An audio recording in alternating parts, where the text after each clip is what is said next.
1. Scars. I don't care who knows. This morning, I sprayed some of Mom's perfume on my flower after putting on this scratchy suit. Mom loved flowers. Every single kind in every kind of color. So I took this yellow flower from one of the big bundles last night at the viewing. After Grandma pinned it on my suit right before we left for the funeral, I went back into Mom's room and sprayed it. I guess I just wanted to remember her smell today. I'm standing in the cemetery with my hands shoved so deep in my pockets, I can feel my index fingertips creating a hole at the bottom of the fabric. I remember once when I was still a little boy, watching TV with my mom and getting frightened when the camera showed an old man in his hospital bed. He'd just died, and his family was standing around him. It wasn't scary, but it must have bothered me because Mom said to remember that the man was just an actor. She told me if I pretended he was just sleeping instead of dead, it wouldn't be so scary. I want to try that now, just like the day Mom died, and at the viewing, and at the funeral. But I know it's too late. Plus, if I'm being honest, I saw Mom sleeping a lot the last few years when she'd had a sad or hard day. I try to imagine I'm at a movie funeral, like Tony Stark in Avengers, or maybe even the Black Panthers. I close my eyes and see the actors in costumes.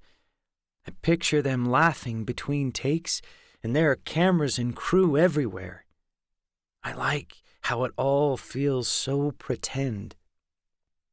Then I remember that the actor who played the Black Panther died in real life.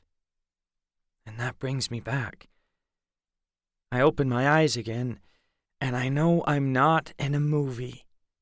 And it's definitely not Hollywood fake. I'm still here at Mom's grave.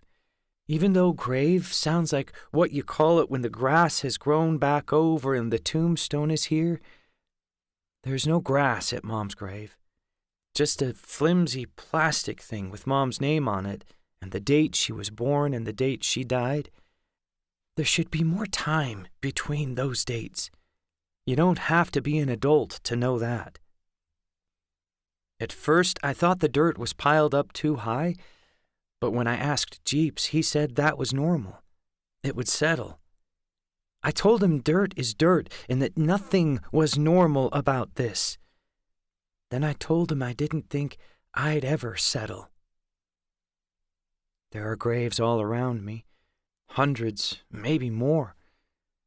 I imagine all the people who've died and been buried in this ground. You don't have to be an adult to know that people die in tons of ways. Disease, crashes, old age, accidents, war. I wonder how many people die the way my mother did. Do their families tell their stories? Am I supposed to? Will I ever want to? My grandparents said I could stand here as long as I want. They're in a rental car down the hill. They also said I could cry if I wanted to, and that I deserved some privacy. I told them I'd rather just have my mother back. It's cold outside.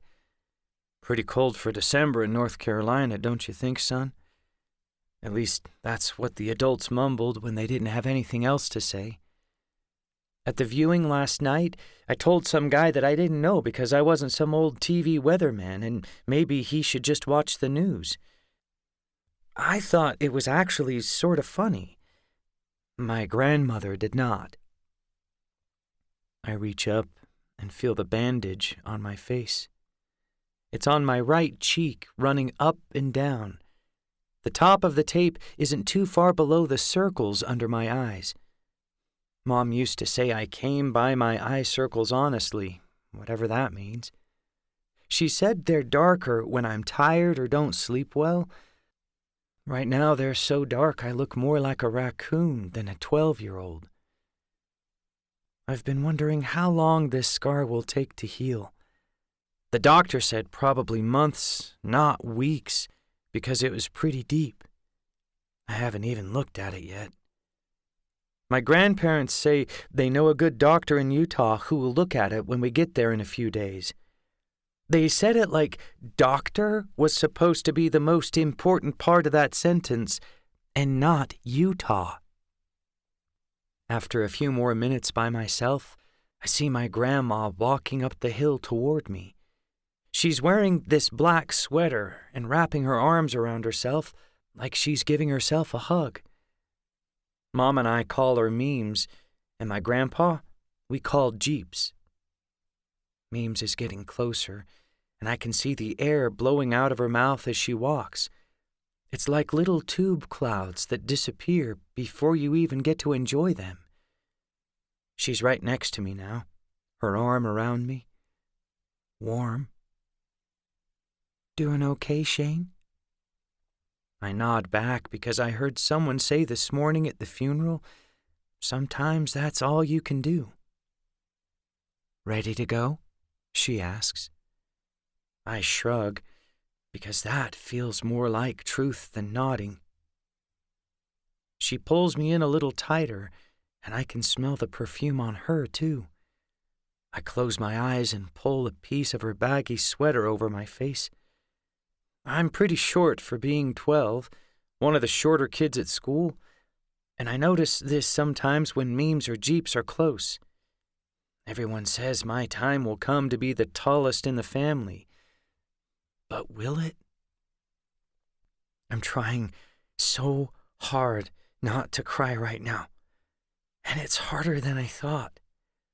I mean, I've cried before, like when they told me she was dead, then when I said goodbye before they closed the casket, and at night, almost every night, if I'm being honest. I can feel my nose running, and I'm afraid to look up at Memes.